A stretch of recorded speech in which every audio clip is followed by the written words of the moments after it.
My SEL kept joking about my miscarriage until my husband heard her. My sister-in-law Rachel always resented that Kevin chose me, said she couldn't believe he picked someone so different from their family. We'd been married 3 years when I miscarried at 11 weeks. Already picked names, bought clothes. We were destroyed. Rachel acted supportive around Kevin, hugged me, said everything happens for a reason. But alone, completely different. First time, family barbecue. 2 weeks after, Kevin was grilling with his dad. At least now you know you can get pregnant. Maybe your body knew something was wrong with it. I was too shocked to respond. She patted my shoulder, walked away like she'd comforted me. Her birthday dinner. Kevin went to the bathroom. My friend had 3 miscarriages before a healthy baby. But she was younger than you. You're 32, right? Clocks ticking loud. Kevin returned. She immediately switched to discussing her job. It escalated. Articles about miscarriage statistics. Thought this might help you understand what went wrong. Comments on my posts. Wow, moving on fast. Telling family I seemed fine, probably wasn't that attached. Thanksgiving, she announced her pregnancy. Looked directly at me. Hopefully this baby will be the first grandchild that actually makes it. Silence. Kevin asked what she meant. She laughed, said she misspoke. He believed her. She always waited until Kevin wasn't there. Called me the almost mom. Asked if we'd accepted parenthood wasn't meant for us. Joked about not dealing with stretch marks. When we announced another pregnancy, Rachel's face fell. She recovered, hugged us. Privately told me, don't get too attached this time, just in case. She'd remind me anything could happen. Her friend felt great right before losing hers. Constant reminders about those first months. 12 weeks, healthy scan. Rachel, well, you made it further than last time. She bought a gift, but kept the receipt just in case. You know how these things go. I started avoiding family events. Kevin thought I was hormonal, paranoid. Said Rachel was being supportive, in her own way. Baby shower she insisted on throwing. Decorated with white balloons, privately told me they were for the angel baby. Gave us a memorial book for lost babies. Every mother should have one, just in case. 8 months pregnant. Rachel's house for dinner. Kevin outside fixing the car with their dad. Her husband upstairs with their kid. Rachel looked at my belly. Something could still go wrong. My friend's baby died at 36 weeks. Just stopped moving. Had to deliver knowing it was dead. That's worse than early miscarriage. At least you didn't deliver a dead baby. Some women aren't meant to be mothers. Maybe your body knows that. Maybe that's why it rejected the first. I started crying. She rolled her eyes. So sensitive. Just trying to prepare you for reality. Kevin walked in. Saw me crying. Rachel looking annoyed. What happened? Rachel. Hormonal moment about nothing. But Kevin had heard through the open window. Been listening 5 minutes. His face went white. What the hell is wrong with you? Rachel tried denying, but he'd heard it all. The dead baby comments. Body rejecting babies. Not meant to be a mother. I told him everything. Every comment over the past year. Every joke. Every dig. Kevin was furious. Told Rachel she was sick, banned until she got psychological help. Said someone who'd torture a woman about miscarriage was dangerous. I don't have a sister anymore. We left. Haven't spoken since. Our daughter's 6 months old. Rachel's never met her. Sends gifts we donate. Posts about being cut off for no reason. But yesterday changed everything. Kevin's mom called, crying. Rachel's in the hospital. What happened? She lost the baby. 34 weeks. Stillborn. My blood went cold. Not from sympathy. From fear. When? Yesterday morning. But honey, she's saying things. What things? She says you did something to her. Says you cursed her. That you made this happen. That's insane. She has screenshots, honey, of you visiting pregnancy loss forums, searching about herbs that cause miscarriage, looking up ways to curse someone's pregnancy. I never. The screenshots show your username, your email. I hung up, hands shaking. Opened my laptop. Logged into the forums I'd used after my miscarriage for support. There it was. My account. Posts I'd never made.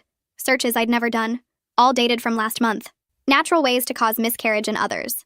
Herbs to slip someone to lose pregnancy. Pregnancy revenge spells that work. My phone rang. Unknown number. This is Detective Jason. We need to speak about Rachel McNeil's stillbirth. I don't understand. She's provided evidence you threatened her pregnancy. We need you to come to the station. Another call coming in. Kevin. What did you do? His voice was ice. Nothing, I swear. Rachel's friend saw you at her house last week. You brought her tea. Special pregnancy tea, you said. But I hadn't been to Rachel's house. Haven't seen her in 6 months. Kevin, someone's setting me up. They found the tea.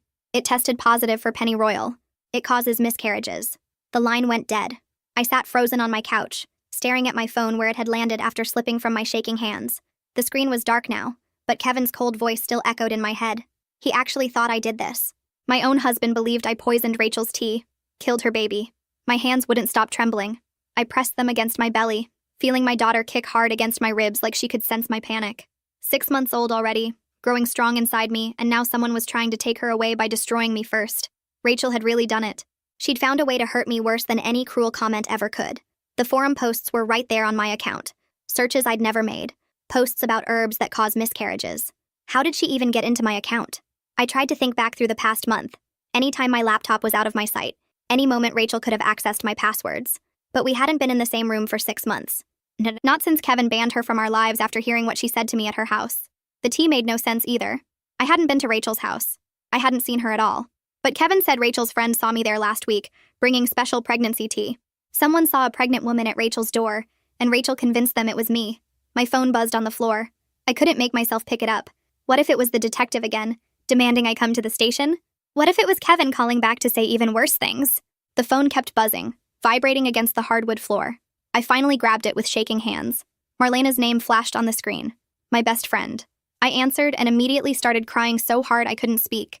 She didn't ask questions, just said she was coming over right now and to lock the doors until she got there. 20 minutes later, Marlena let herself in with her spare key and found me still on the couch, sobbing into a throw pillow. She sat down next to me and pulled me into her arms, letting me cry against her shoulder.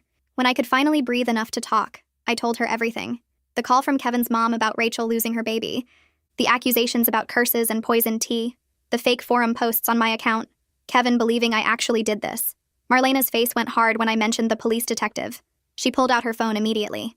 You're not talking to anyone without a lawyer present. Not the police, not Kevin's family, not anyone.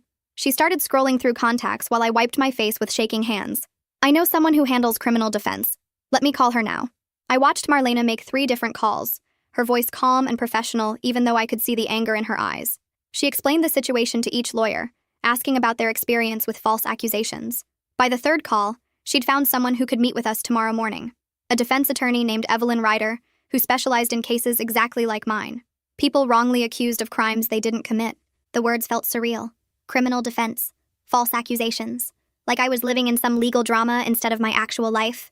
My baby kicked again, harder this time, and I rubbed the spot on my belly where her little foot pressed against my skin. Marlena hung up and turned to me. Pack a bag. You're staying at my place tonight. I started to protest, but she cut me off. Kevin thinks you poisoned his sister's tea. You can't stay here alone with him thinking that. What if he comes back?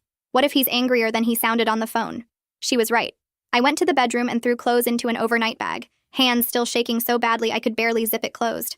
I grabbed my laptop too, the one with the fake forum posts that would either prove my innocence or condemn me. We drove to Marlena's apartment in silence. She kept glancing over at me like she was afraid I might fall apart completely. I probably looked like I was about to. My face felt swollen from crying. My eyes burned and my stomach was doing flips that had nothing to do with pregnancy. At her place, Marlena made me herbal tea and forced me to drink it, even though the irony of tea made me want to throw up.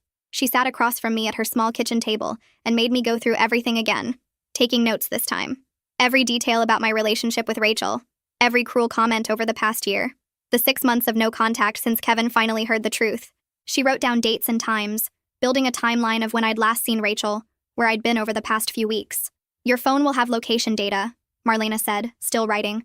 Credit cards will show where you've been shopping. If you weren't at Rachel's house, we can prove it. But what about the forum posts? What about the tea that tested positive for pennyroyal? Whatever that was. Someone had physically brought tea to Rachel's house. Someone who looked pregnant enough that the neighbor thought it was me. I barely slept that night on Marlena's couch. Every time I closed my eyes, I saw Rachel's face when she announced her pregnancy at Thanksgiving, looking right at me while hoping her baby would be the first grandchild that actually made it. I saw Kevin's expression when he walked in and found me crying at Rachel's house 8 months ago. I heard his voice on the phone today, cold as ice, asking what I'd done. Around 3 in the morning, I gave up on sleep and opened my laptop. The forum was still there, my account still showing those horrible searches. I tried to figure out how to see where the posts came from, what computer they were made on, but I didn't know enough about technology. That's what the lawyer would need to figure out. That's what would prove I didn't do this. The next morning, Marlena drove me downtown to Evelyn Ryder's office. The building was tall and glass, the kind of place that probably cost hundreds of dollars an hour. I started to panic about money, but Marlena squeezed my hand. Don't worry about that right now. Just focus on telling her everything. Evelyn's office was on the 12th floor, decorated in calm blues and grays that probably helped anxious clients feel better. She stood up when we came in, a woman in her 50s with sharp eyes and graying hair pulled back in a neat bun. She shook both our hands and gestured for us to sit in the leather chairs across from her desk. I told her the whole story again, my voice steadier this time. Evelyn took notes on a yellow legal pad, asking specific questions about dates and times. She wanted to know exactly when I'd last seen Rachel, exactly what the detective had said on the phone, exactly what Kevin's mom had told me about the screenshots. When I got to the part about the pennyroyal tea, Evelyn's pen paused on the paper. "You've never purchased this herb? Never researched it?" I shook my head hard. "I don't even know what it is. The detective said it causes miscarriages, but I've never heard of it before yesterday." Evelyn made a note. "Pennyroyal is extremely dangerous for pregnant women. It can cause serious complications, even death. If Rachel consumed it, that's very concerning. But here's my question. How would you have obtained it if you never researched it? How would you know to use it?" I hadn't thought of that. If I'd never heard of pennyroyal before yesterday, how would I have known to buy it and bring it to Rachel? The logic didn't make sense. Evelyn saw the realization on my face and nodded. "That's the first hole in their case. The second is the witness who supposedly saw you at Rachel's house. Eyewitness testimony is notoriously unreliable, especially if the witness didn't know you well enough to be completely certain of identification." She flipped to a new page on her legal pad. "The forum posts are more concerning because they show your username and email. We need to determine if your account was compromised, if someone gained access to your login information. That's where digital forensics comes in." Marlena leaned forward. "Can you help her? Can you prove she didn't do this?" Evelyn's expression was serious but not unkind. "I can build a defense. I can investigate the evidence and find the holes in the prosecution's case. But I need you to be completely honest with me about everything. If there's anything you're not telling me, anything at all, I need to know now." I met her eyes. "I didn't do this. I haven't been near Rachel in 6 months. I didn't make those forum posts. I didn't bring her any tea. No, someone is setting me up and I think it's Rachel herself." Evelyn studied my face for a long moment, then nodded. "All right, here's what we're going to do." Evelyn moved fast. Within an hour of our meeting, she'd already filed paperwork with the police department blocking any interrogation attempts until she was present as my legal representative. She explained that Detective Jason couldn't force me to come to the station for questioning, that I had the right to remain silent and the right to have an attorney present for any discussions. She requested copies of all evidence the police had collected, including the screenshots of the forum posts, the lab results from the tea, and any statements from witnesses. She wanted my phone records, my credit card statements, and security camera footage from my neighborhood to build a timeline of my whereabouts. "We're going to prove you weren't at Rachel's house," Evelyn said, making notes on a checklist. "We're going to show that your account was compromised and those forum posts didn't come from your devices, and we're going to find out where that tea really came from." Watching her work made me feel like maybe I could survive this. She was calm and professional, treating my nightmare like a puzzle she knew how to solve. She handed me her business card with her cell phone number written on the back. "Call me immediately if anyone tries to contact you about this case. Police, prosecutors, Rachel's family, anyone. Don't speak to them without me present." I took the card with shaking hands. What if Kevin calls? What if he wants to talk? Evelyn's expression softened slightly. "That's your decision. He's your husband. But I'd recommend keeping any conversations brief and not discussing the details of the case. Anything you say to him could potentially be used as evidence." The thought that my own husband might use my words against me made my stomach turn. Marlena drove me back to her apartment, both of us quiet in the car. My phone had been buzzing all morning with calls from numbers I didn't recognize, probably reporters or Kevin's family members. I ignored all of them. Back at the apartment, I tried to eat the sandwich Marlena made me but could only manage a few bites. My daughter was moving constantly now, like she could feel my stress. I rubbed my belly and whispered that everything would be okay, even though I wasn't sure I believed it. Kevin showed up at Marlena's apartment that evening. I heard his voice in the hallway, demanding to talk to me. Marlena opened the door but didn't let him in. "She has a lawyer now. You should talk to the lawyer." Kevin's voice rose. "She's my wife. I have a right to talk to my own wife." Through the doorway, I could see his face. He looked terrible, like he hadn't slept either. Part of me wanted to run to him, to make him understand I didn't do this. But the bigger part remembered his voice on the phone yesterday, cold and accusing. I stood up and walked to the door. Marlena stepped aside reluctantly. Kevin's eyes found mine. "Is it true? Did you hire Evelyn Ryder?" I nodded. "I need a lawyer. The police think I killed Rachel's baby." His face twisted. "Did you?" The question hit me like a physical blow. After 3 years of marriage, after everything we'd been through together, he actually needed to ask. "No, I've never been to Rachel's house. I didn't make those forum posts. I didn't bring her any tea. Someone set me up and I think it was Rachel herself." Kevin shook his head. "Rachel just lost her baby. She's devastated. Why would she frame you?" I felt tears burning behind my eyes but refused to let them fall. "Because she's been trying to hurt me for over a year. Because she resented that you chose me. Because she wanted me to lose my baby too. And when that didn't happen, she found another way to destroy me." He looked at me like I was a stranger. "You sound paranoid. You sound exactly like Rachel said you would." That's when I knew. Rachel had been preparing him for this, probably for weeks, telling him I was paranoid, unstable, jealous, setting up the narrative so that when she made her accusations, he'd believe her instead of me. Get out, I said quietly. What? Kevin stepped forward, but I held up my hand. Get out. Don't come back until you can look at me without wondering if I'm a murderer. I saw doubt flicker in his eyes, saw him wanting to believe me, but it wasn't enough. The doubt was still there, poisoning everything between us. He left without another word. Marlena closed the door and locked it, then wrapped her arms around me while I finally let myself fall apart completely. 2 days later, Evelyn called with an update. Detective Jason had requested a voluntary interview with me, which she'd declined. I told him we need to see all the evidence first. I'm not letting you walk into an interrogation without knowing exactly what they have. She'd received some of the requested documents. My phone records showed I'd been at home and at doctor's appointments during the time the witness claimed to have seen me at Rachel's house. My credit card statements showed no purchases of herbs or tea. The phone records help, Evelyn said. But they're not conclusive because you could have driven there without using your phone. We need the security camera footage from your neighborhood to show your car never left. She'd also received the screenshots of the forum posts. I'm sending these to a digital forensics expert I work with, Jason Hansen. He's going to examine your devices and see if he can trace where these posts actually came from. The mention of examining my devices made me nervous even though I had nothing to hide. What if they found something I didn't know was there? What if Rachel had planted more evidence somehow? Evelyn must have heard the fear in my silence. Jason is on our side. He's looking for proof that your account was compromised, not trying to build a case against you. Trust the process. She paused. There's something else. Detective Jason mentioned that Rachel's witness is a neighbor who saw a pregnant woman at Rachel's door. The neighbor identified you from a photo Rachel showed her, but she admits she didn't see the woman's face clearly. That's the weakest part of their case. A pregnant woman. Not necessarily me, just someone who was pregnant. Rachel could have hired someone, I said. Someone who looked pregnant, or who actually was pregnant. She could have paid them to deliver the tea and then told her neighbor it was me. Evelyn made a note. That's a good theory. We need to find out who this witness is and exactly what she saw versus what Rachel told her she saw. After the call ended, I sat on Marlena's couch feeling slightly less hopeless than before. The case against me had holes. Big ones.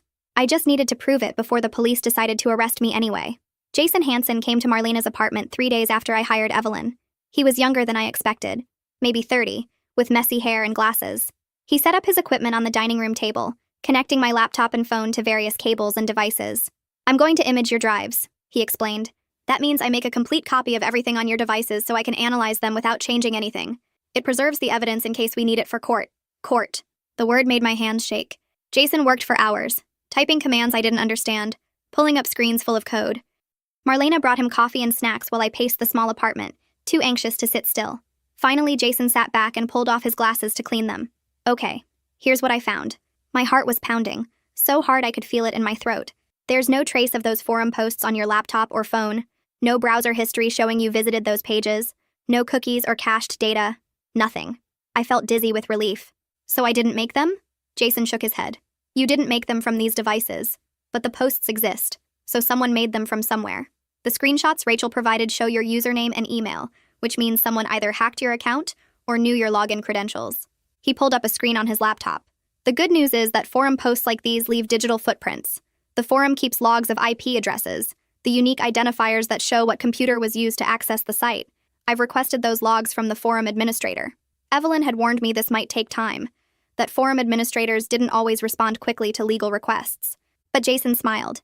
I know the guy who runs this particular forum. We went to college together. He's sending me the access logs tonight. That night, I barely slept again. Every hour, I checked my phone to see if Jason had sent an update. Finally, at 2 a.m, an email came through. I opened it with shaking hands. The IP address traced to a public library computer 3 blocks from Rachel's house. Jason had the exact dates and times the forum posts were created, and he'd already contacted the library for their security camera footage.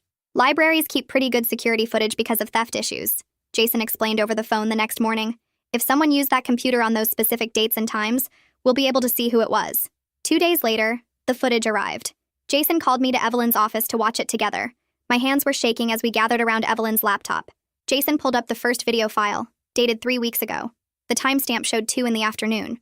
The camera angle showed a row of public computers near the library's front windows. A woman sat down at computer number 7, the one that matched the IP address.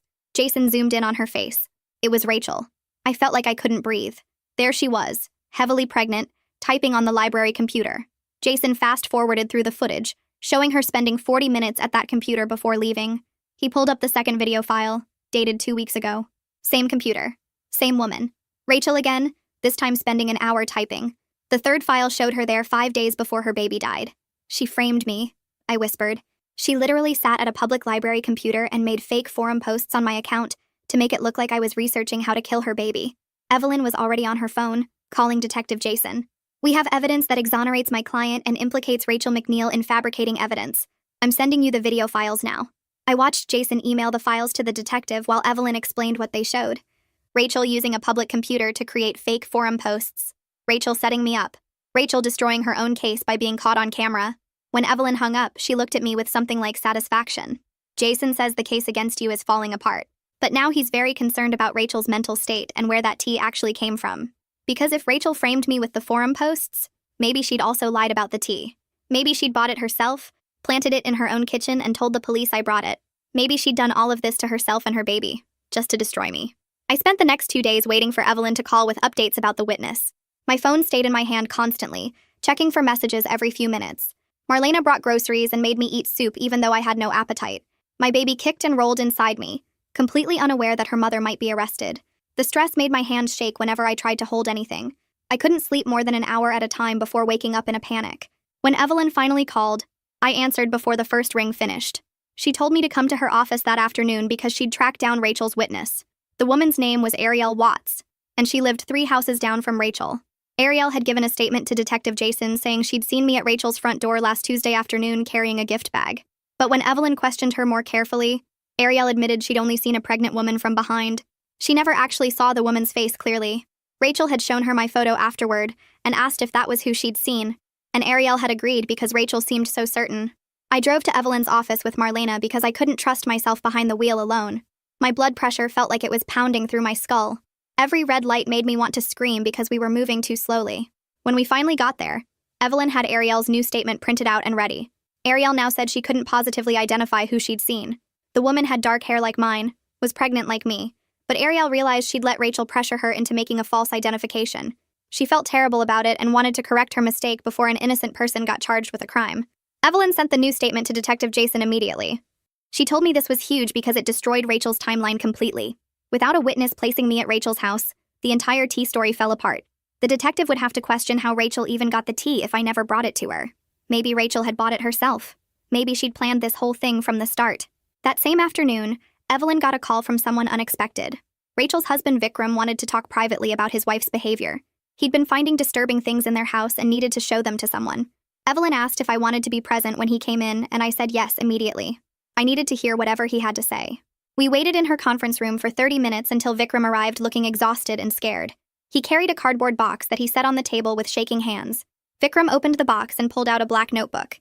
He said he'd found it hidden in Rachel's craft room behind boxes of yarn. It was her journal, and he'd read the whole thing last night. His voice cracked when he told us what was inside. Rachel had been writing about me for months, filling pages with fantasies about my baby dying. She'd written detailed scenarios about me having another miscarriage, about my baby being stillborn, about complications during delivery that would kill the baby or kill me.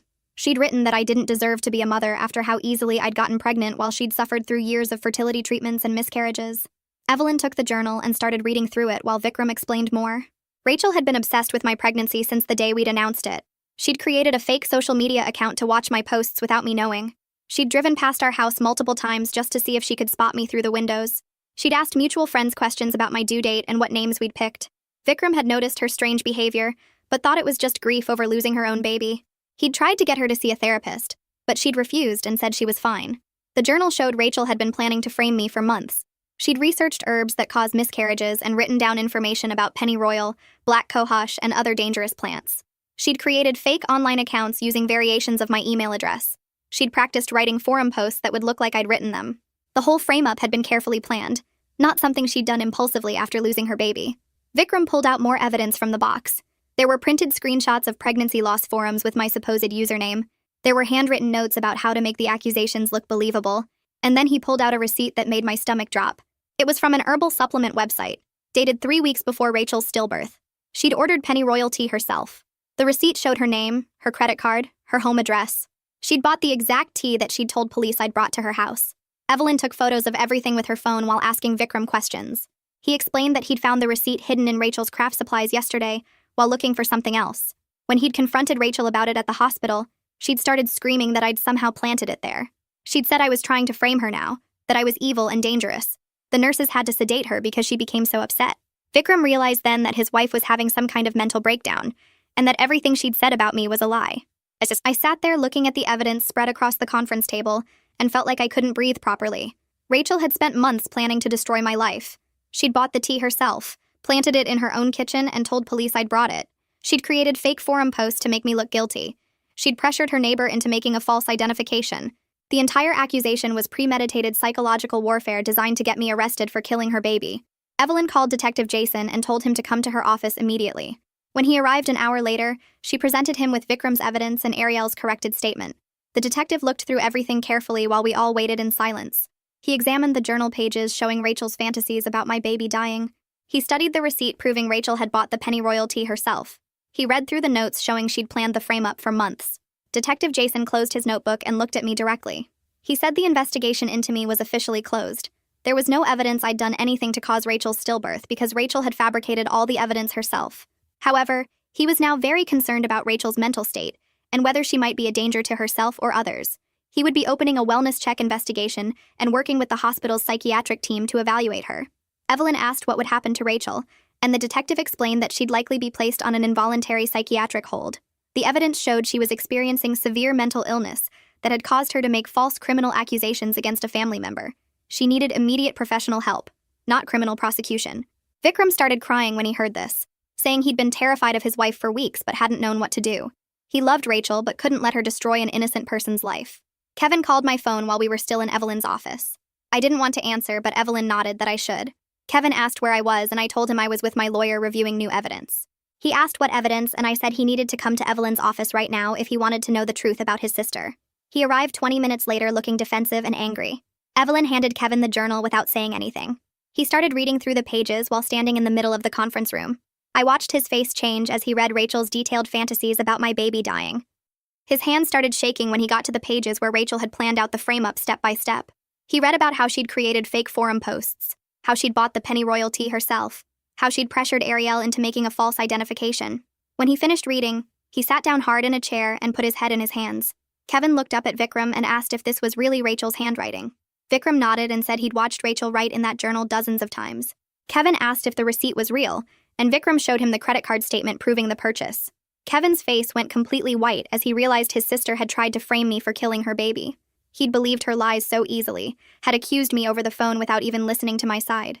He'd chosen his sister over his wife when she'd needed him most. Evelyn showed Kevin the library security footage of Rachel creating the fake forum posts. She showed him Ariel's corrected statement admitting she'd never actually seen my face. She walked him through every piece of evidence proving the frame-up was premeditated and elaborate. Kevin started crying, and I felt nothing watching him break down. His apologies meant nothing right now because the damage was already done. He'd doubted me completely when I'd told him I was being set up. He'd hung up on me when I'd begged him to believe my innocence.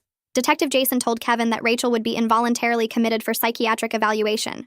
She'd threatened to hurt herself when confronted with the evidence against her, and the hospital staff had determined she was a danger to herself. Vikram was filing for a temporary separation to protect himself while Rachel got treatment. The family would need to decide how to handle her long-term care once the doctors completed their evaluation. Kevin nodded but didn't say anything, still holding his sister's journal like he couldn't believe what he'd read. I left Evelyn's office with Marlena and went straight to my obstetrician's office for an emergency appointment. Dr. Dove took one look at me and brought me into an exam room immediately. She checked my blood pressure and her face got serious when she saw the numbers. It was dangerously high, much higher than it should be at 8 months pregnant. She asked about my stress levels, and I told her everything that had happened over the past week. The false accusations, the police investigation, my husband believing I'd poisoned his sister. Dr. Dove put me on modified bed rest right there in her office. She said this level of stress and anxiety could trigger preterm labor or cause other serious complications. My blood pressure needed to come down immediately, or she'd have to admit me to the hospital for monitoring. She prescribed medication and told me I couldn't go back to work or do anything strenuous. I needed to rest as much as possible and avoid any additional stress. The irony wasn't lost on either of us that Rachel's false accusation might actually harm my baby after all, just not in the way she'd planned. Marlena drove me home and helped me get settled on the couch with pillows and blankets. She brought me water and made me promise to call if I felt any contractions or unusual symptoms. Kevin tried to come inside when he saw Marlena's car in the driveway, but she blocked the door and told him I needed space right now. He could see me when I was ready, not before. I heard him arguing with her through the door, saying he was my husband and had a right to see me. Marlena told him he'd lost that right when he'd accused me of murder over the phone. I spent the rest of the day lying on the couch trying to calm down enough that my blood pressure would drop. My baby kicked constantly, and I kept my hands on my belly talking to her. I told her everything would be okay now, that the bad woman couldn't hurt us anymore. But I kept having panic attacks thinking about how close I'd come to being arrested. If Jason hadn't found that library footage, if Ariel hadn't corrected her statement, if Vikram hadn't found that journal, I might be sitting in jail right now waiting for trial. Rachel had almost succeeded in destroying my entire life. The next few days were a blur of phone calls and paperwork. Evelyn scheduled a meeting with the district attorney to make sure this nightmare was really over. She told me to come to her office first, so we could go over everything before we met with the DA. I took an Uber because Marlena had to work, and Kevin was still keeping his distance. The office building downtown felt cold and official, nothing like the cozy law firm I'd imagined. Evelyn met me in the lobby and walked me up to the 5th floor. Her heels clicked on the tile floor and I tried to match her confident stride, but my swollen ankles made it hard to keep up.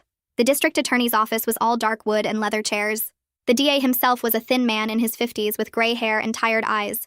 He shook my hand and gestured for me to sit down. Evelyn did most of the talking at first, laying out all the evidence that proved Rachel had fabricated everything. The library footage, the IP address traces, the journal Vikram had found. The DA listened carefully, taking notes on a yellow legal pad. When Evelyn finished, he leaned back in his chair and rubbed his temples. He told us the case against me was completely without merit, and there would be no charges filed. Relief flooded through me so fast I felt dizzy. But then he kept talking. He explained that Rachel's mental illness made it very complicated to pursue criminal charges against her for the false accusation.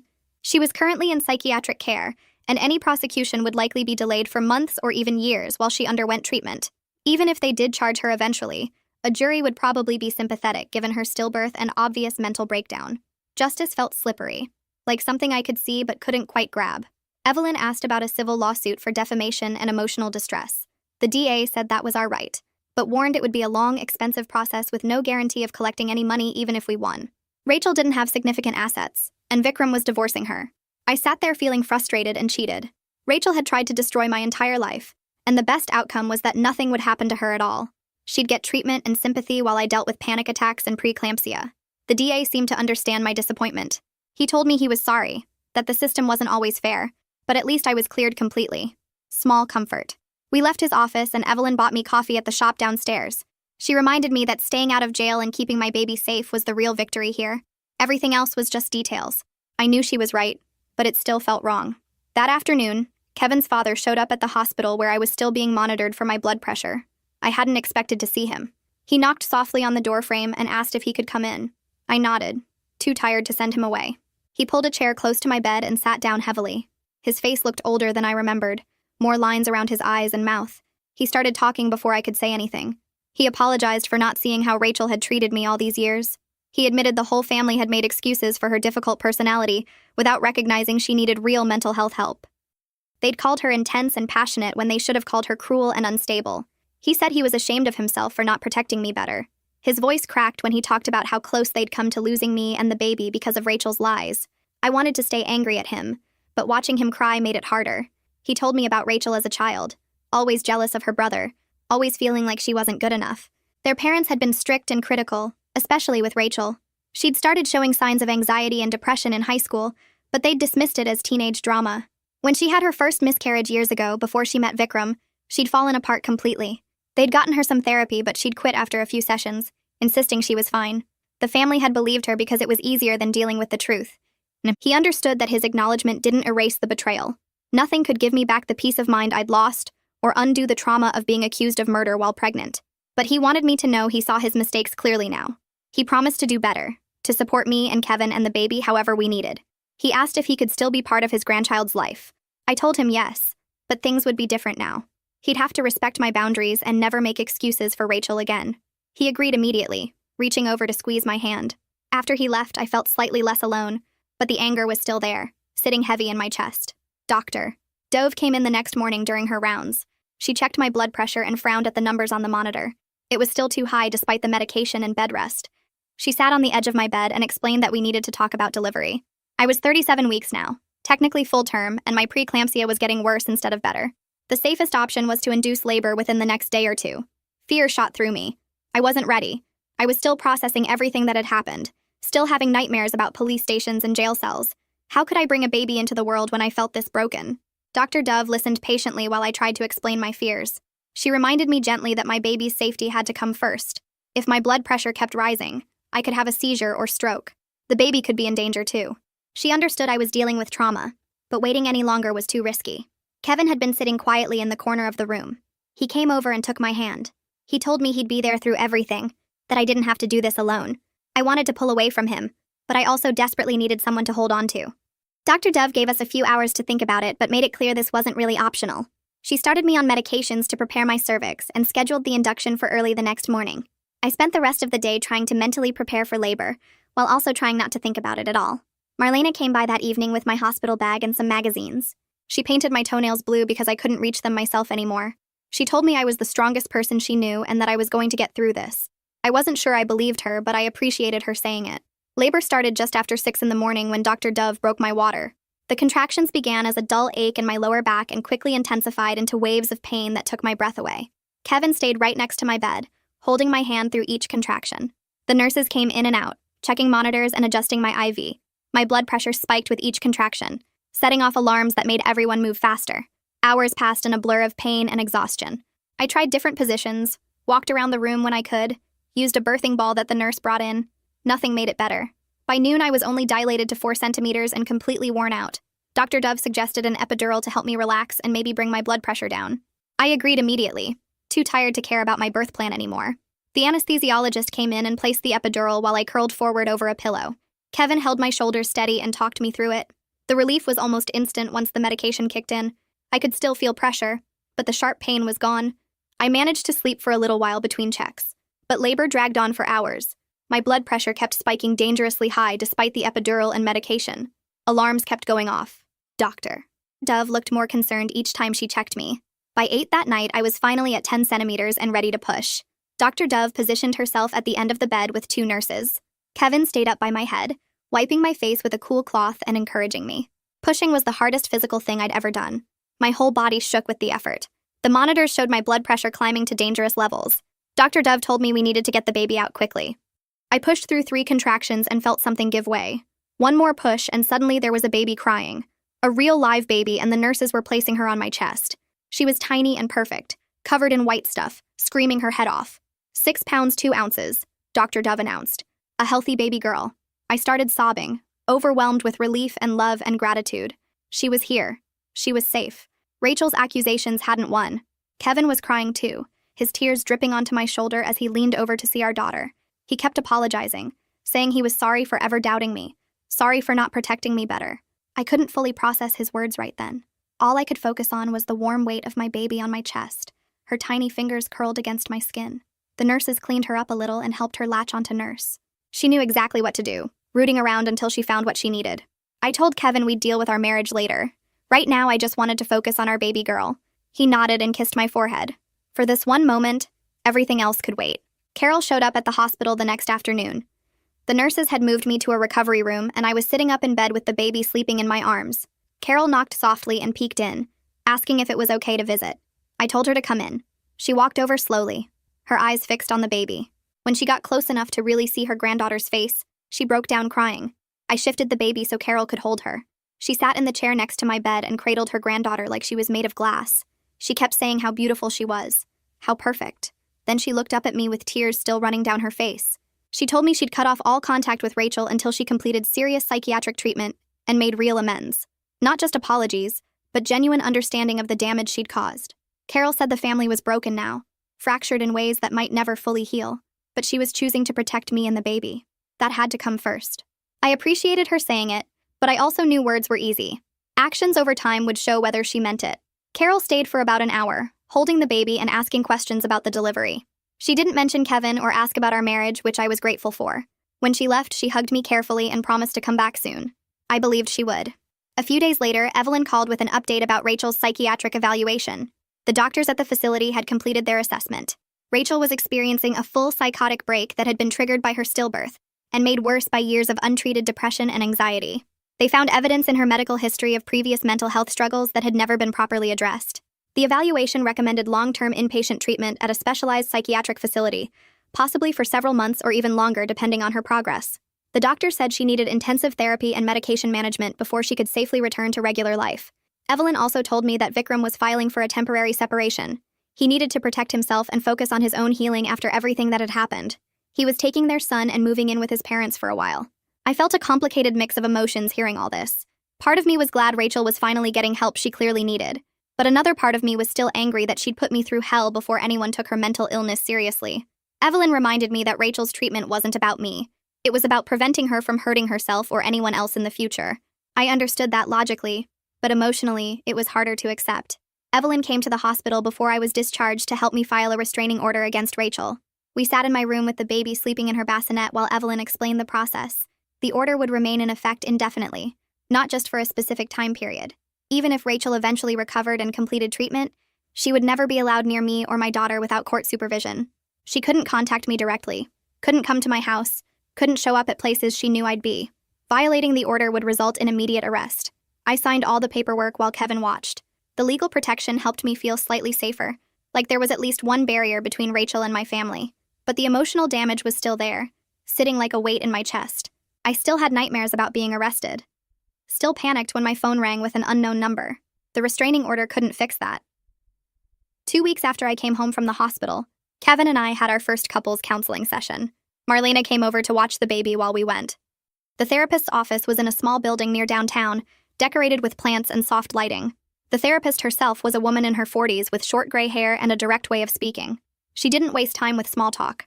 She asked us both why we were there and what we hoped to accomplish.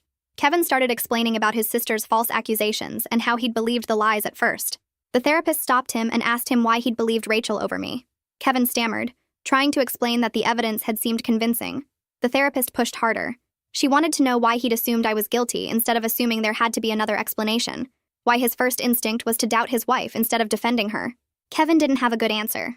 The therapist turned to me and asked how I felt about Kevin's initial reaction. I told her honestly that I felt betrayed.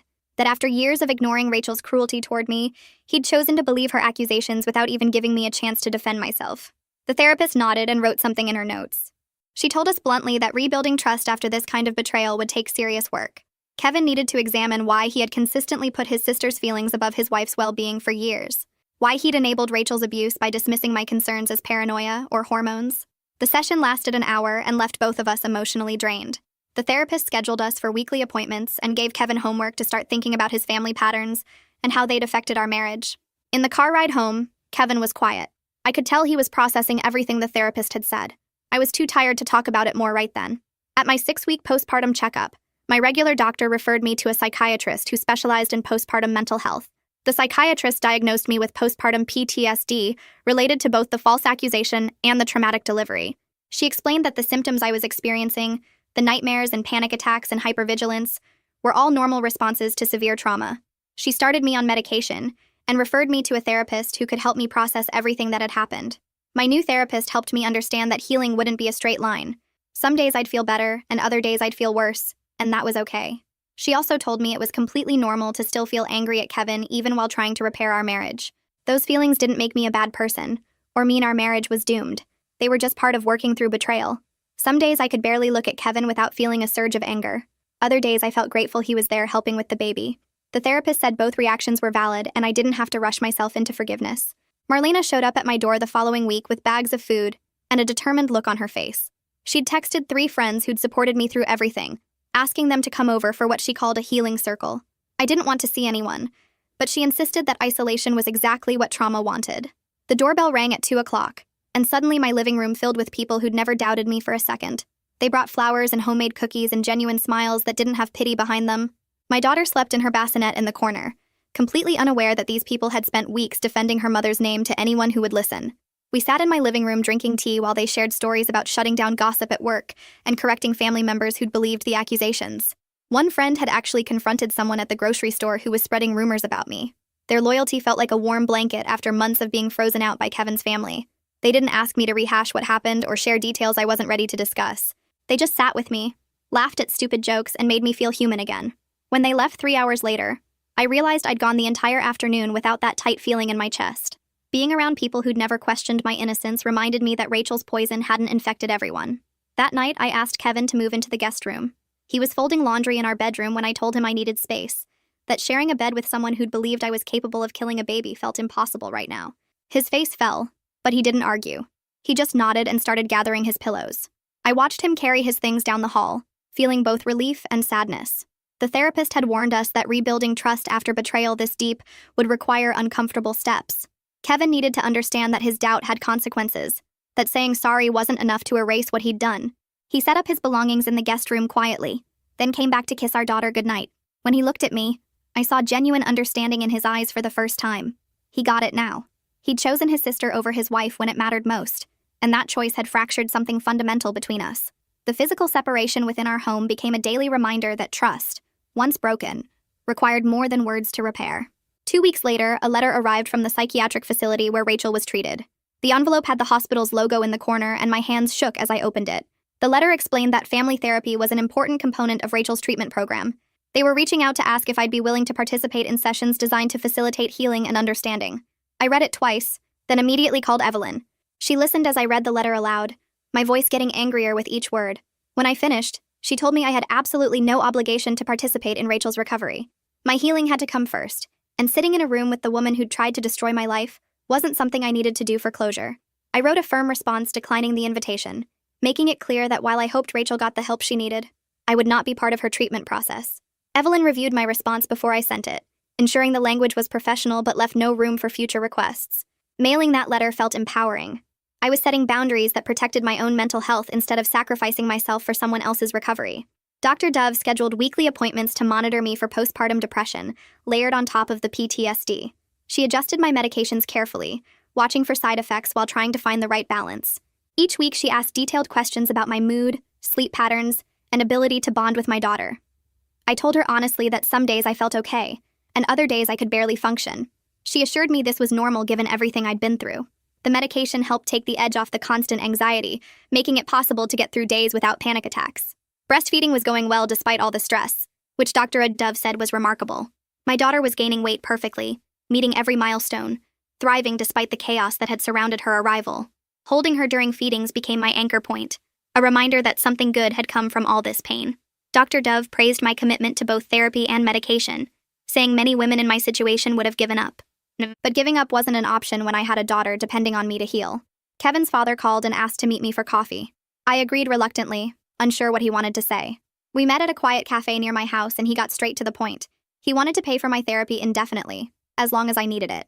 He said the family had enabled Rachel's behavior for years, making excuses for her cruelty and dismissing concerns about her mental health. His voice broke when he admitted they'd all failed me. The money for therapy was the least he could do to make amends. I accepted his offer because I genuinely needed the help, and because his accountability felt real. He wasn't making excuses or asking me to forgive anyone. He was simply taking responsibility for his part in creating an environment where Rachel's abuse could flourish unchecked. After that, he started visiting weekly to see his granddaughter. He'd sit on my couch holding her for hours, never once pressuring me about reconciling with Kevin or having contact with Rachel. His presence became a comfort, proof that not everyone in Kevin's family had failed me completely. 3 months after my daughter's birth, Vikram finalized his divorce from Rachel.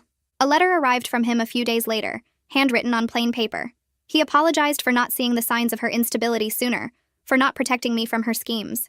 He thanked me for not pressing charges that could have complicated her treatment, acknowledging that I would have been justified in pursuing legal action. His honesty about his own failures struck me as genuine.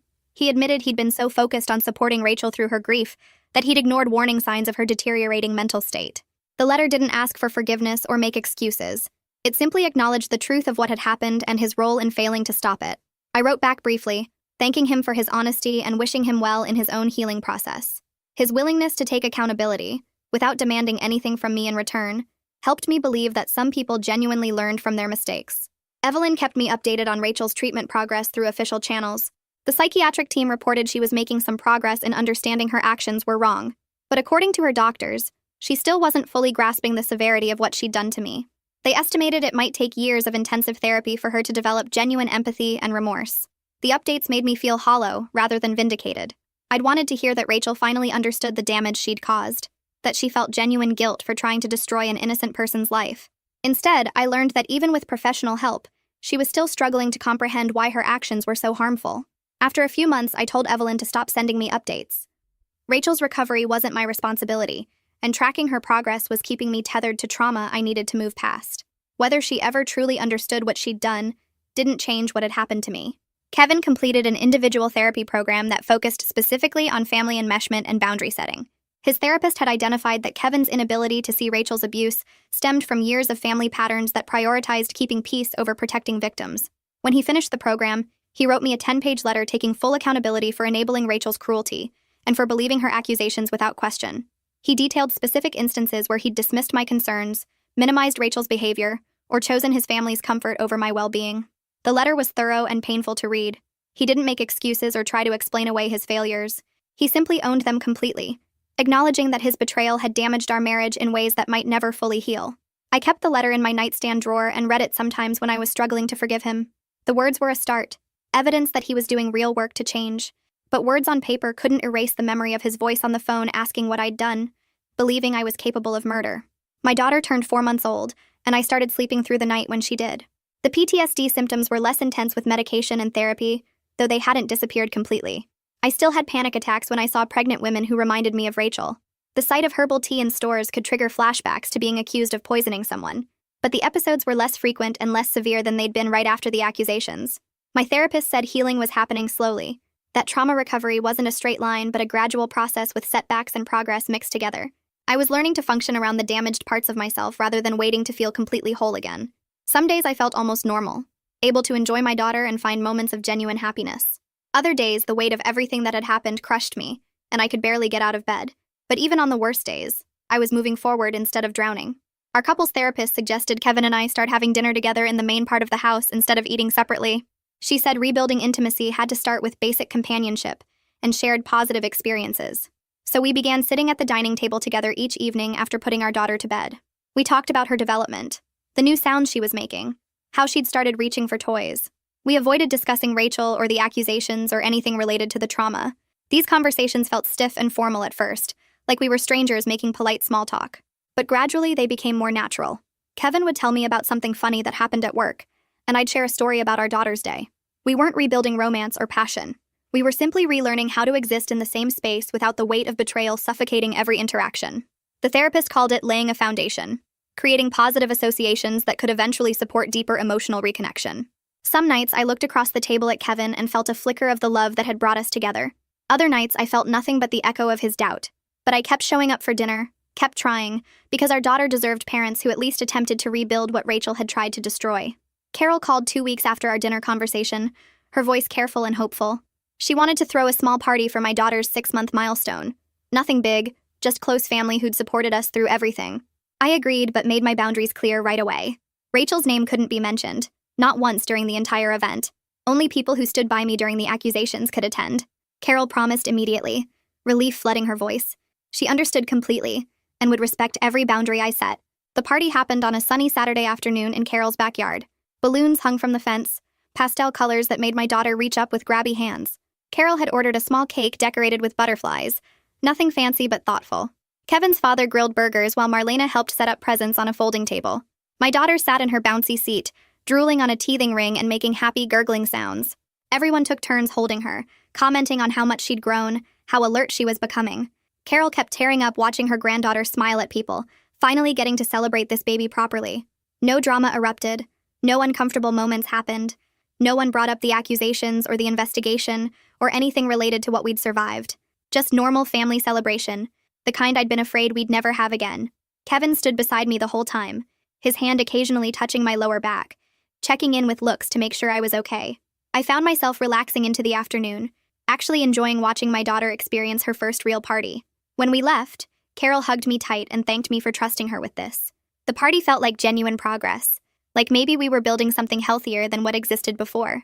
That night after putting our daughter to bed, Kevin stood in the hallway between our bedroom and the guest room where he'd been sleeping for months. He asked quietly if he could move back into our bedroom. His voice held no expectation, no pressure. I looked at him standing there in his pajamas, waiting for my answer without trying to convince me or argue his case. I told him I wasn't ready yet. The words came out firm, but not angry. He nodded immediately, said he understood completely, kissed my forehead, and walked back to the guest room without another word. No guilt trip, no wounded expression, just acceptance of my timeline. Our next therapy session, I mentioned the conversation to our counselor. She validated my decision immediately, explaining that I got to set the pace for physical reconciliation. Kevin needed to respect that without building resentment, and so far he was doing exactly what healthy rebuilding required. The validation helped me feel less guilty about keeping him at arm's length. Some nights I wanted him back in our bed. Other nights I needed the space to process everything without his presence reminding me of his doubt. Both feelings were okay, and I didn't have to rush either one. 3 weeks later, I attended my first meeting of a support group I'd found online for women falsely accused of crimes. 7 of us gathered in a community center basement, sitting in a circle of folding chairs under fluorescent lights. Each woman shared her story. One had been accused of embezzlement by a vengeful coworker. Another faced assault charges from an ex who wanted custody of their kids. A third was accused of elder abuse by family members fighting over inheritance. Listening to their experiences, I felt something unlock in my chest. These women understood the specific trauma of having your innocence questioned, of watching people doubt you, of fighting to prove something that should never need proving. When my turn came, I told them everything about Rachel's frame-up, the pennyroyal tea, Kevin's initial belief in his sister's lies. They nodded throughout, recognizing the patterns of false accusation and manipulation. After the meeting, 3 women came up to hug me, saying my story gave them hope that vindication was possible. I started attending every week, finding connection with people who got it in ways my other friends couldn't. Sharing my experience in that circle helped me process what I'd survived, gave meaning to the nightmare by letting me help others navigate similar trauma. The group became an important part of my healing, a place where I didn't have to explain or justify my ongoing fear and anger. Evelyn called me 6 months after Rachel's hospitalization with an update I hadn't asked for. Rachel was transferred to a less intensive outpatient program. Her doctors reported she was stable on medication and no longer experiencing psychotic symptoms. They considered her mental break contained and manageable with continued treatment. Evelyn asked if I wanted to modify the restraining order given Rachel's improved condition. I said no immediately, my voice harder than I expected. Keep the order exactly as it was. Monitor any attempts at contact and notify me only if Rachel violated the boundaries. I didn't want updates on her progress or her recovery or her treatment milestones. Her mental health wasn't my responsibility or my concern. Evelyn agreed without question, making notes to maintain all protective measures indefinitely. After hanging up, I sat with my daughter on my lap, watching her play with a rattle. Rachel's recovery meant nothing to me. She could get completely better or stay broken forever. Either way, she'd never be part of our lives again. That realization brought relief rather than guilt. I'd stopped caring about her well-being the moment she tried to destroy mine. Kevin suggested a weekend trip to the beach when our daughter turned 7 months old. Our first family vacation. Just the 3 of us getting away from the house where so much pain had happened. I hesitated at first, worried about traveling with a baby, about spending that much concentrated time with Kevin. But Marlena encouraged me to go, said sometimes physical distance from trauma locations helped healing happen faster. We drove 3 hours to a small coastal town, stayed in a beach cottage with blue shutters and a porch swing. Kevin was attentive and patient the entire weekend, never pushing for more than I was willing to give. He changed diapers without being asked, took night feeding shifts, carried our daughter down to the beach in the morning so I could sleep an extra hour. We walked along the shore with her in a carrier against Kevin's chest, her tiny sun hat flopping in the breeze.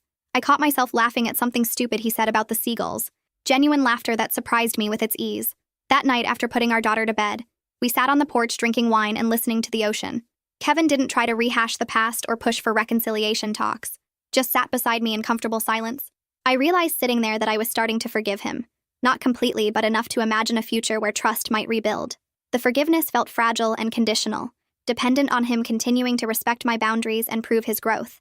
But it existed, small and tentative, where months ago there'd been only rage. My therapist suggested an exercise during our next session.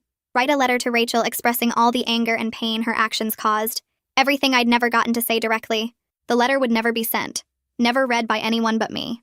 Just a tool for processing and release. I spent 3 days working on it, filling page after page with rage and hurt and questions that would never be answered. Why did you hate me so much? What did I ever do to deserve your cruelty? How could you try to destroy an innocent person over your own grief? The words poured out uncensored, all the venom I'd been swallowing for months. When I finished, the letter was 7 pages long, my handwriting getting messier as the emotions intensified. My therapist had me read it aloud in our session, my voice shaking through certain passages. Then she suggested I burn it. Let the physical destruction of those words represent letting go. That evening, Kevin took our daughter for a walk while I knelt by our fireplace. I fed the pages into the flames one at a time, watching my anger curl and blacken and disappear up the chimney. Burning the letter felt weirdly powerful, like I was choosing to release the hold Rachel's actions had on my daily thoughts. Letting go of the rage didn't mean forgetting what happened or excusing her behavior. It meant the trauma no longer controlled every moment of my life. I could think about other things now without Rachel's cruelty invading every quiet moment. Dr. Dove cleared me at my 9-month postpartum checkup. My blood pressure was normal, back to pre-pregnancy levels. Physically, I'd recovered from the traumatic delivery. my body healing all the damage that crisis had caused. She asked about my mental health during the exam, her hand gentle on my shoulder. I was honest that I was still in therapy, still working through PTSD symptoms, but doing much better than I'd been months ago. The panic attacks were less frequent. The nightmares happened maybe once a week instead of nightly. I was functioning, taking care of my daughter, slowly rebuilding my marriage. Dr. Dove pulled me into a hug after the appointment, told me she was proud of how far I'd come. She'd been worried during those scary weeks of bed rest and emergency delivery that I might not survive the combined physical and emotional trauma. Seeing me healthy and coping well brought her genuine relief. Walking out of her office that day, I felt something close to pride in myself. I'd survived something designed to destroy me, and I was still standing. Kevin's father called me a few days later asking to meet for coffee. We sat in a quiet corner booth while my daughter napped in her stroller beside us. He wanted to set up a college fund for her, invest money now that would grow over the years, and give her opportunities when she was older. His way of making amends for the family's failures, for not seeing how Rachel treated me, for the years of enabling her cruel behavior. I accepted gratefully, recognizing that some family members were genuinely trying to repair the damage their blindness had caused. Not everyone enabled Rachel's behavior knowingly. Kevin's father admitted he'd made excuses for his daughter's difficult personality for decades, written off her cruelty as sensitivity or complicated feelings. He saw now how dangerous that enabling had been, how it allowed Rachel's mental illness to fester untreated until she nearly destroyed innocent people. His accountability meant something to me. It didn't erase what happened, but it showed that growth was possible even for people who'd failed me badly. He promised to be a better grandfather than he'd been a father-in-law, to protect my daughter from family dysfunction instead of pretending it didn't exist. After 10 months of sleeping separately, I told Kevin he could move back into our bedroom on a trial basis. The words came out nervous, uncertain if I was ready but willing to try. He moved his things back that evening, careful not to take up too much space, asking where I wanted him to put his books and clothes. The physical intimacy was awkward at first, both of us hyper-aware of the other person in bed after months of sleeping alone. We didn't have sex for the first 2 weeks, just shared the space, adjusted to each other's presence again. When we finally did attempt intimacy, it felt strange and forced, both of us trying too hard to make it feel natural. Our therapist reminded us that rebuilding took time, and setbacks were normal after trauma this severe. We didn't have to rush physical reconnection or force it to happen before we were ready. Some nights I'd wake up panicking and need Kevin to move to the guest room. Other nights I'd reach for him in the dark, needing the comfort of his presence. Both responses were okay. I was willing to keep trying because I saw his genuine effort to change, to become the husband I needed him to be, rather than the one he'd been before. Marlena came over for coffee one morning while Kevin was at work. She bounced my daughter on her knee, making faces that sent the baby into giggles. Then she told me she'd noticed a huge difference in how Kevin treated me now compared to before the accusations. He checked in about my feelings constantly. He respected my boundaries without resentment. He stood up to his family when they made unreasonable requests, or tried to pressure me about Rachel. The growth was real and observable, not just performative changes to win me back. Marlena said she'd been skeptical at first that Kevin could truly change after enabling Rachel for so many years. But watching him over these months, she believed his transformation was genuine. He'd done the hard work in therapy, examined his own failures, taken real accountability instead of just apologizing. That outside validation from someone who knew us both well helped me trust him again. If Marlena could see the difference, it wasn't just my hope making me see changes that didn't exist. Kevin was becoming a better partner, slowly and imperfectly, but consistently moving in the right direction. I watched my daughter play with her blocks on the living room floor, stacking them carefully before knocking them down with a squeal of joy. Kevin sat next to her, encouraging her attempts to build towers. She grabbed a red block and held it up toward him, babbling in her baby language. Then she said it clearly, unmistakably. Dada. Kevin froze. His eyes went wide and filled with tears instantly. He looked at me to confirm he'd heard correctly. I nodded, smiling despite the complicated emotions swirling through me.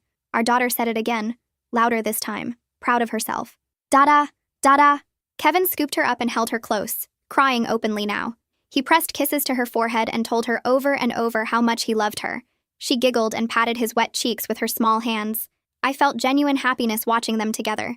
He never took for granted that he got to be part of her life, that he got to hear her first word. The accusations could have destroyed us completely, but we were still here, still surviving. The grocery store was crowded on Saturday morning. I pushed my cart through the produce section, picking out apples and checking them for bruises. Someone touched my arm gently. I turned to find a woman I vaguely recognized, her face anxious and apologetic. "I'm so sorry to bother you," she said quietly. "I'm Sarah. I lived next door to Rachel." My stomach dropped. This was the woman who told police she saw me at Rachel's house, the false witness who nearly destroyed my life. "I know who you are." My voice came out cold. "Please, I need to tell you something." She looked around nervously. Rachel lied to me. She manipulated me into saying I saw you. She showed me your photo and kept asking if that was the woman I saw at her door. I told her I wasn't sure, that I only saw someone pregnant from behind.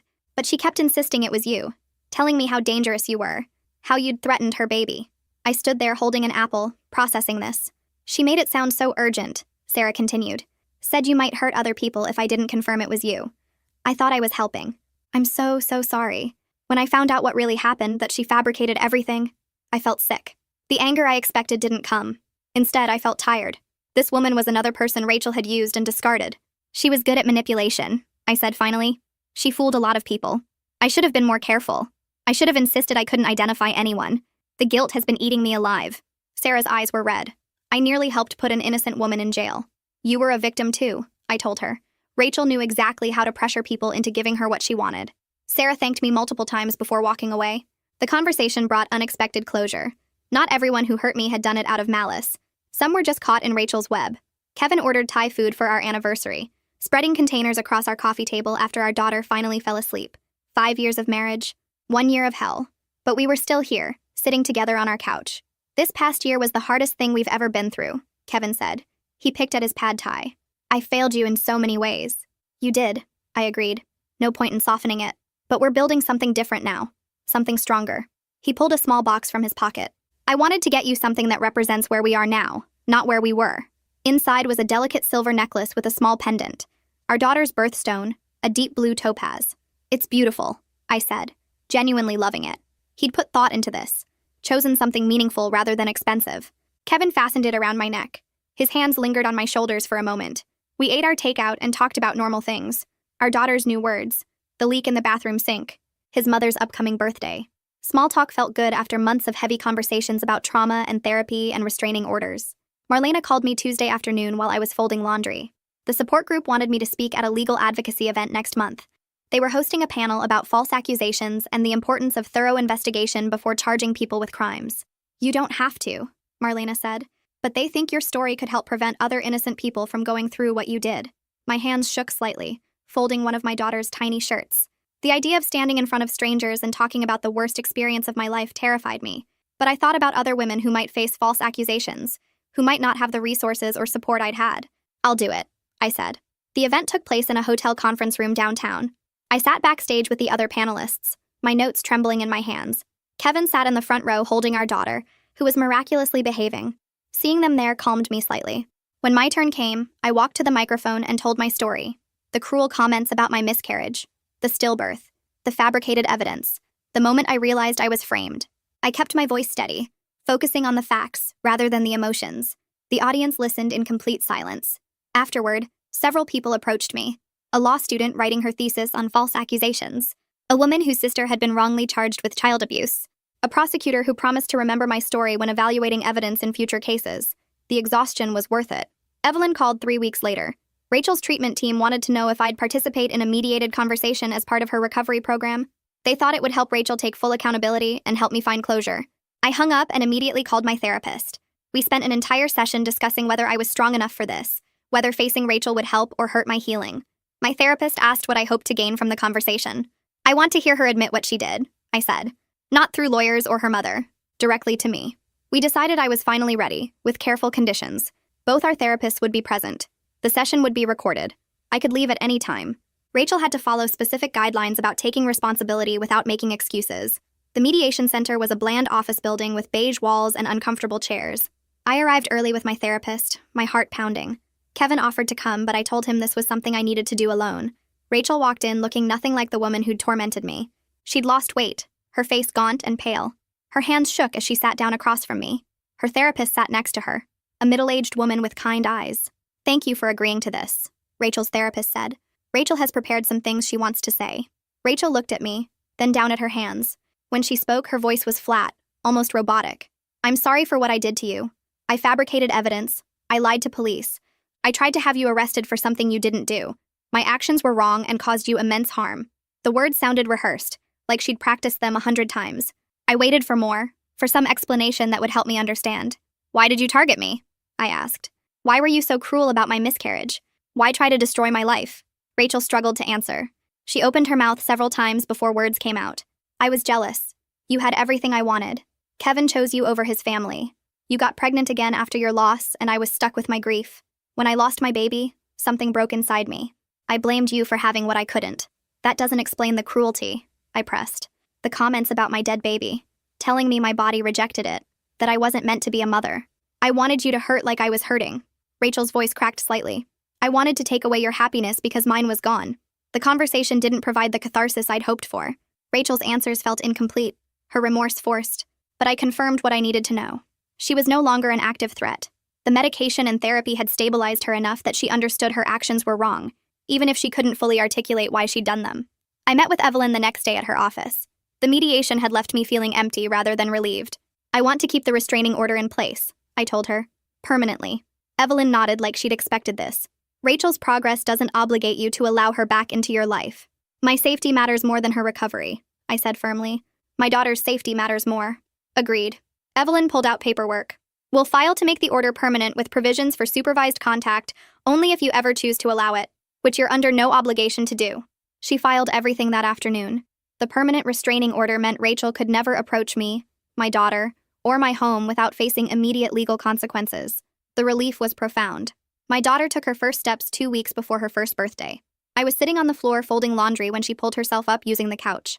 She stood there wobbling, then let go. Kevin was across the room and saw her standing independently. Look, he whispered. Our daughter took one shaky step toward me, then another, then 3 more before falling into my arms. We both cheered and cried.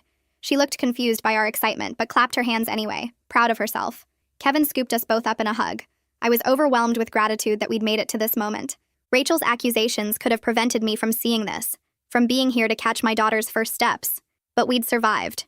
We were a family. Carol called in early December asking about Christmas plans. The family wanted to do a big gathering this year. Then she asked the question I'd been dreading. Would you consider letting Rachel come? She's doing so much better. I'd make sure she stayed on the other side of the room. You wouldn't have to interact at all. No.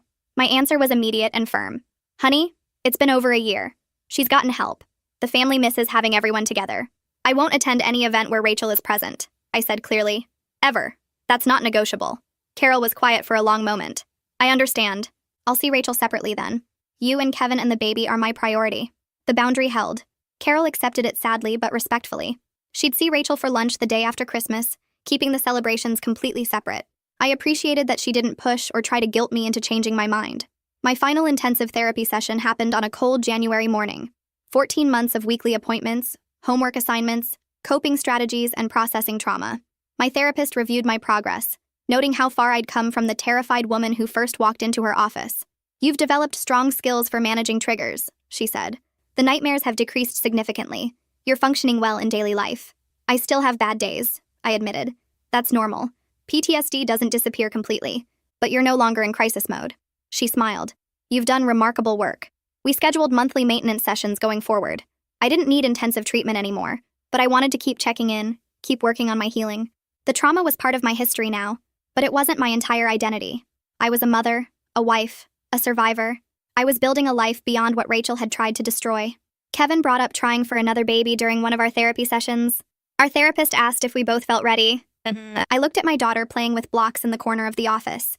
She was healthy and happy and loved. The thought of another pregnancy didn't fill me with fear anymore. Kevin reached for my hand. We talked about it for weeks after that session. Late-night conversations after our daughter went to sleep. He asked if I was truly ready or just trying to make him happy.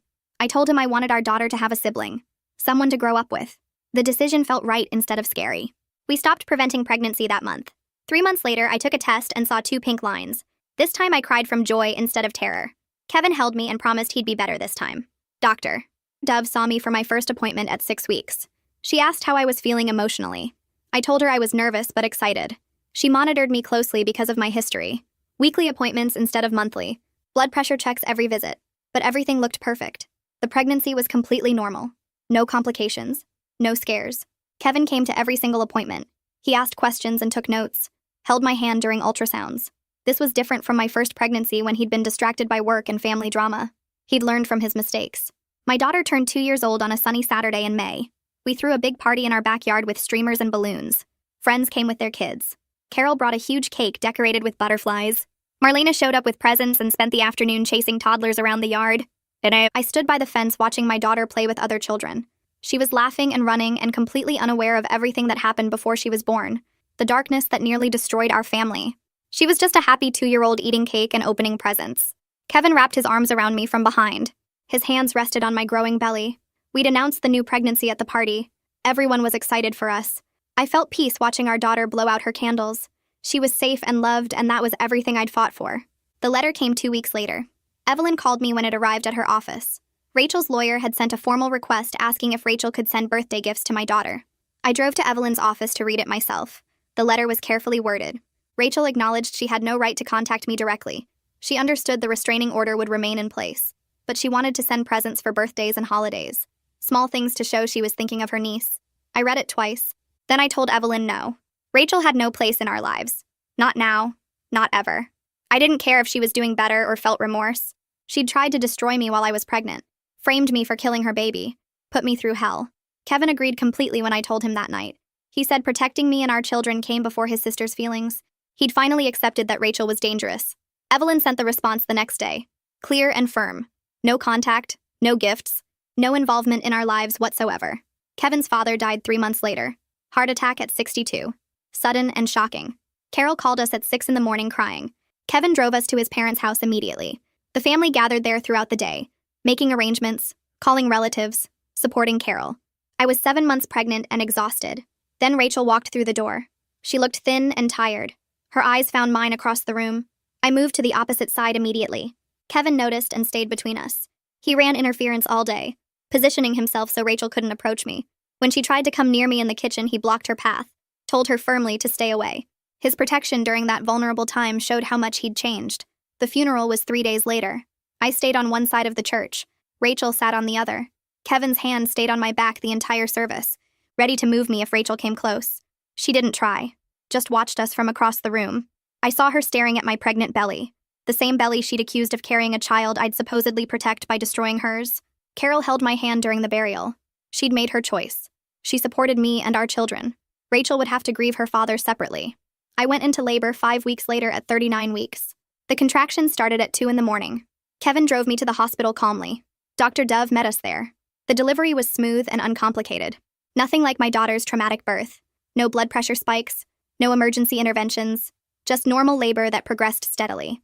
Kevin stayed by my side the entire time, held my hand, wiped my face, encouraged me through every contraction. Our son was born at 10:30 in the morning, 6 pounds 8 ounces. Healthy lungs that announced his arrival loudly. The nurses placed him on my chest. Kevin cut the cord with tears streaming down his face. I held my son and felt overwhelming gratitude. Rachel's attempt to destroy me had failed completely. She'd tried to take everything from me. But here I was with a healthy baby boy and a toddler daughter at home. Our family was whole and happy and growing. Kevin kissed my forehead, whispered that he loved me, that he was proud of me, that we'd made it through hell together. Carol came to visit when we brought our son home. She held him carefully and cried happy tears. My daughter climbed onto the couch to see her baby brother. Carol watched them together. Then she asked if she could have a relationship with both grandchildren and Rachel separately, never mixing the two. She'd see Rachel alone for supervised visits, but she wanted to be involved with my children, attend birthdays and holidays, babysit when we needed help. I thought about it carefully. Carol had respected every boundary I'd set. She'd supported my healing, chosen me over Rachel when it mattered. I agreed to the arrangement. She could see Rachel on her own time, but my children would never be in the same room as Rachel. Carol hugged me carefully, thanked me for trusting her. She became a constant presence in our lives after that, coming over twice a week, taking my daughter to the park, holding my son while I napped. She kept her promise. Never mentioned Rachel around us. Never pushed for reconciliation. 2 years after the accusations, Kevin suggested renewing our wedding vows. He wanted to celebrate the stronger marriage we'd built through crisis and therapy. I liked the idea. A way to acknowledge how far we'd come. We planned a small ceremony in our backyard. Just close friends and family. Marlena helped me pick a simple white dress. Carol watched the kids while we prepared. The ceremony happened on a warm June afternoon. Our daughter was 4 years old. Our son was 2. They played at our feet while we stood under an arch decorated with flowers. Kevin went first. His vows talked about failing me, about learning to be the husband I deserved, about choosing me every single day. I cried listening to him. Then I spoke. My vows acknowledged the pain we'd survived, the growth we'd achieved together, the family we'd built from ashes. Our therapist attended and smiled watching us. We'd done the work, faced the hard truths, rebuilt something stronger. Kevin kissed me when we finished. Our children clapped, not understanding, but happy to see us happy. Marlena took photos of our family, the four of us together, smiling and whole. My support group leader called me 6 months later. She asked if I'd be interested in becoming a peer counselor, using my experience to help others navigate similar trauma, falsely accused individuals who needed someone who understood. I thought about how isolated I'd felt during the investigation, how desperate I'd been for someone who'd survived what I was going through. I told her yes. Kevin was enthusiastic when I explained it. He said he'd watch the kids during training sessions and support meetings. I started the training program that fall, learning how to provide peer support without trying to fix everything, how to listen and validate and share resources. The work felt meaningful and purposeful, turning my trauma into something that could help others. I met people going through their own nightmares, offered hope that they could survive, that life could be good again on the other side. Carol told me 6 months after that Rachel had completed her outpatient treatment program. She was moving to a different state for a fresh start. Vikram had shared through Carol that Rachel finally expressed genuine remorse. She acknowledged she'd nearly destroyed an innocent person's life, understood the severity of what she'd done. I listened to Carol tell me this, appreciated hearing that Rachel had grown, but I maintained that she'd never be part of my life regardless. Some bridges were burned beyond repair. Some damage couldn't be fixed with apologies and therapy. Rachel could build a new life somewhere else, find peace and healing on her own, but she'd never have access to me or my children. Carol understood, said she respected my decision completely. Rachel moved to Colorado 2 weeks later. I didn't ask for details, didn't want to know where exactly or what she was doing. She was gone from our lives. That was enough. I dropped off Judith at her preschool classroom on a Tuesday morning in September, watching her run toward the art station without looking back. She wore her new backpack decorated with butterflies and carried the lunch I'd packed that morning. The teacher smiled and waved me away when I hesitated at the door. My son Ryan sat in his stroller beside me, chewing on a teething ring and kicking his feet. He'd turned one last month with a small party in our backyard. Kevin had taken the day off work to be there for Judith's first day, but a work emergency pulled him away at the last minute. I texted him a photo of Judith at her cubby, already making friends with another girl. He responded immediately with heart emojis and promised to pick her up that afternoon. Walking back to the car, I thought about how normal this felt, how ordinary and beautiful and safe. 3 years ago, I'd been terrified the police would arrest me before I could deliver my baby. Now I was a preschool mom worried about whether Judith would eat her vegetables at lunch.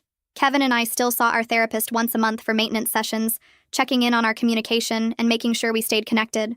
Last week, we talked about Judith starting school and how to handle the inevitable questions from other parents about family dynamics. We'd practiced responses together, deciding what felt comfortable to share.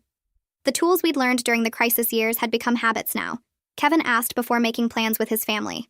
I spoke up immediately when something bothered me instead of letting resentment build. We scheduled regular date nights and protected that time fiercely.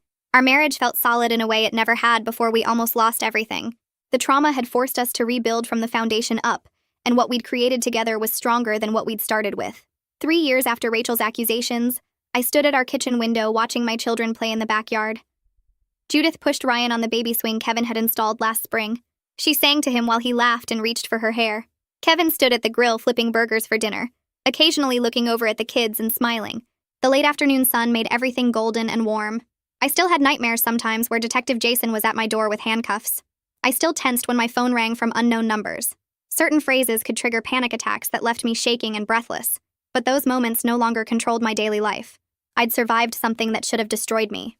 I'd been falsely accused of killing a baby while carrying my own child. My husband had doubted me. My family had turned against me. The legal system had treated me like a criminal. And I'd fought through all of it to protect my daughter and prove my innocence. The scars would always be there.